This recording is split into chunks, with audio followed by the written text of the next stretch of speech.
Yan, magandang umaga po mga kakambing. Ito, ayan, sa ngayon po ay sa kasalukuyan kaming nag-aayos ng bakod. Bakod yun, habang nag-aayos kami ng bakod, is yung, actually itong kulungan na to is hindi to para dito sa mga mama. Para po to sa mga maliliit pa, yung paguwing mama pa lang. Parang ganun. So, yan yun, nakikita nyo naman po kami dyan, nag-aayos ng bakod. Kasi lumulusot yung mga maliliit doon. So, yun, inaayos namin. Kaya, ito po ang ginagawa. Habang ginagawa po namin yung bakod, syempre, yung mga, mga mama o yung mga kambing, nagpapastol na rin kami dyan. Kasama na. Wais din kasi talaga yung amo namin, tingnan nyo. May ginagawa kami, tapos pinapapastulan pa sa amin. Tapos ayan, kung nakikita nyo is kumakain-kain sila ng mga damo-damo. Kasi yung mga maliliit talaga is hindi nila naaano yung mga damong yan. Nakakain pa.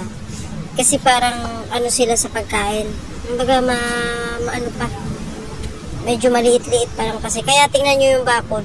Lusot-lusutan lang sila dyan. So linagyan namin ng mga alternative na pwedeng i-bakod. Halo-halo yan eh. May kahoy, may yung parang screen. Meron din po yan na tawag doon, yung parang plastic. So, wala kasi sa plano yung boss namin. Basta lang naisipan niya, agad-agad gagawin. Kasi pag naumagahan daw kasi, makakalimutan niya na. Yun yung niyan. So, iyan, makikita nyo naman, kumakain sila. Kami naman, nag-ano ng bakod nila.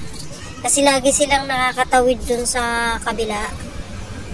Ay yung kabilang yun is para sa ibang area naman yun. Para sa mga kambing naghahalo-halo eh. Yung amo talaga kasi namin is ayaw niyang paghaluin yung maliliit saka dun sa mga malalaki. Oras na magkahalo yan, naku, bulabog ang mundo namin. Kahit tulog kami, gigisingin para ibalik lang sa nila, kulungan. Yung kung saan sila doon talaga sila. Kung saan sila nakakulong doon. Hindi pwede maghalo-halo. Ayan, tingnan nyo.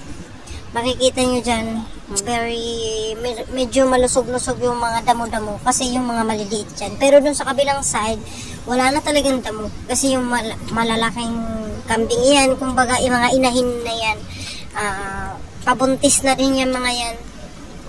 Papalahi na yan, kaya hinahalo yung malaking yun na kambing is lalaki. Anglo ata ang lahi niya. So yun, ang sungay. Tapos may isa pa kami dyan, yun nga lang, lagi silang nagpa-fighting, nagrarambulan. Kaya hindi dapat pala talaga paghaluin yung parehas belly.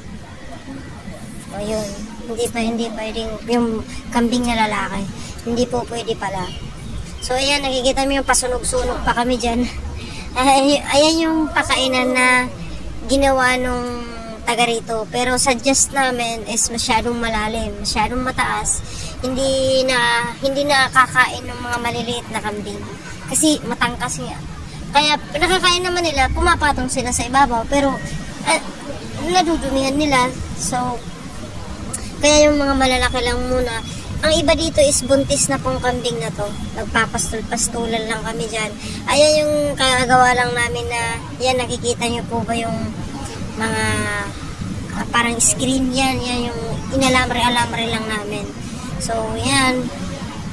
Kaya, actually yung mga pong yan, parang bundok kasi yan, is madamo yan dati. Pero sa katagal-tagalan ng mga kambing, is, kumbaga nakadkad na nila na nakadkad.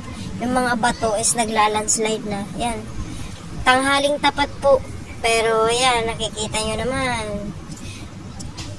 Mainit na mainit. Pero nagsunog. Saan ka pa?